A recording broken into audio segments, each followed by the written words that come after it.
Good morning. I am the blue-haired reader, and this morning we'll be reading a story called Good Dog. So now, without further ado, Good Dog.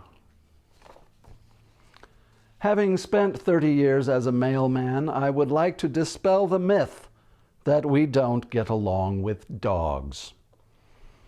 I refer to pets, of course, not dingoes, hyenas, coyotes, and the like. At any point in the history of mail delivery, postal carriers and dogs have developed an understanding. Dog owners, on the other hand, are a different animal altogether. Consider this scenario. Let's say you're a substitute carrier filling in for a fellow mailman who is off sick.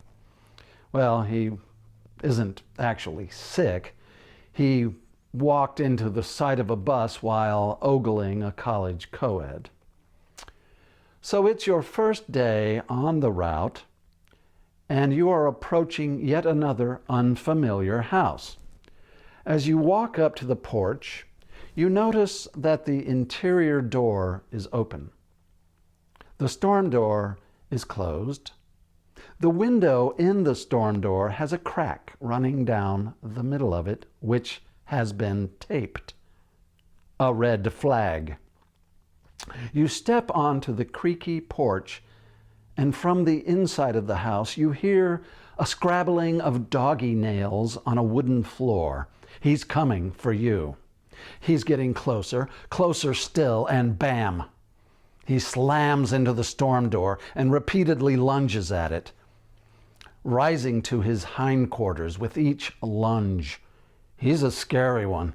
Half German Shepherd, half Doberman Pinscher, half Tasmanian Devil.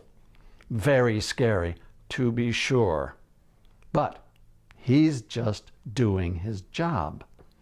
You're doing your job as well, and as long as the storm door holds, with the aid of your foot propped against the bottom of it, you're cool.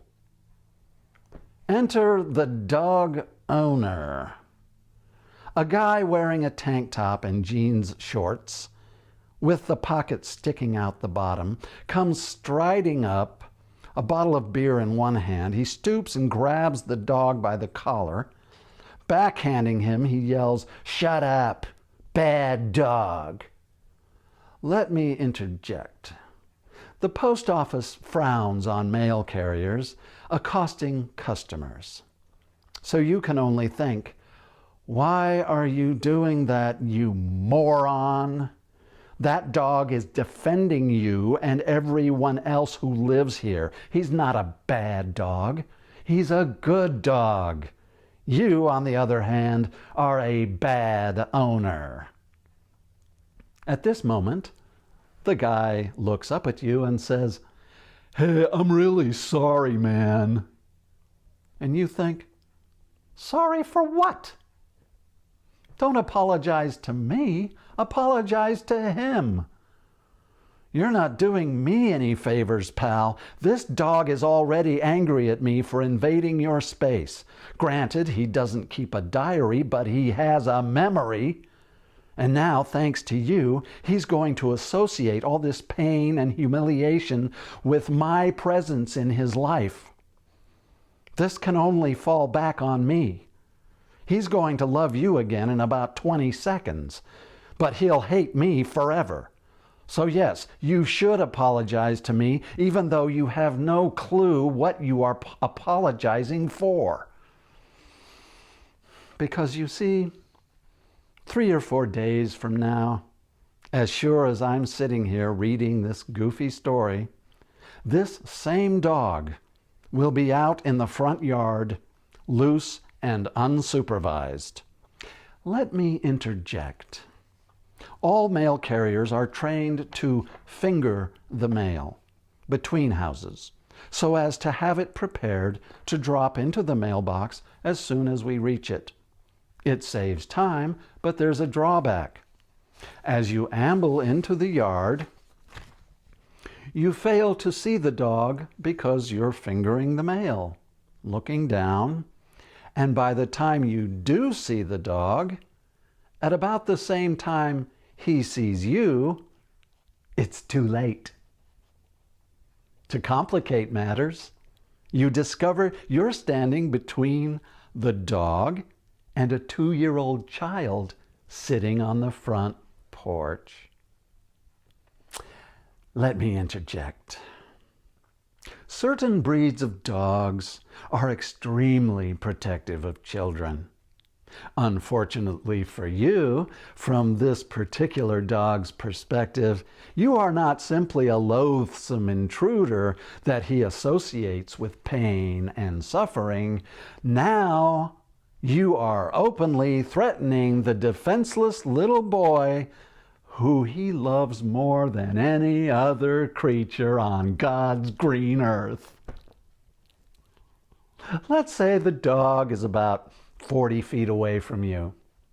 How long do you suppose it'll take him to get here? A second? You might have just enough time to drop the mail and wet your pants. Here's the key question. What do you suppose he'll do when he reaches you? I'll make it easy for you. Multiple choice. Will he A, drop his red rubber ball at your feet so you can have a quick game of fetch? B, roll over on his back so you can rub his tummy? C, chew your leg off?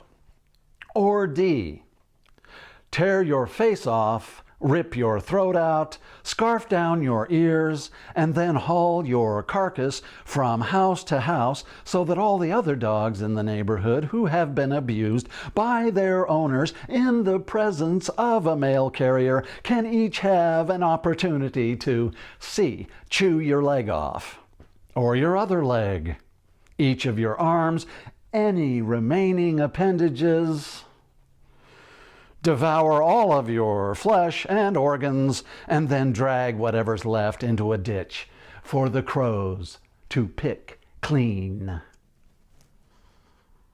Remember, he was just doing his job.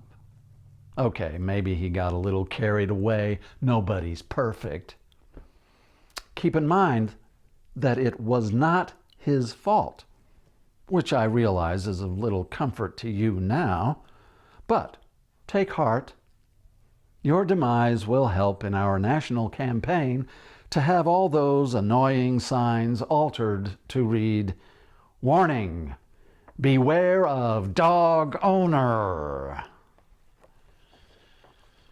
And that is our story for today. I hope you enjoyed it. Have a nice day.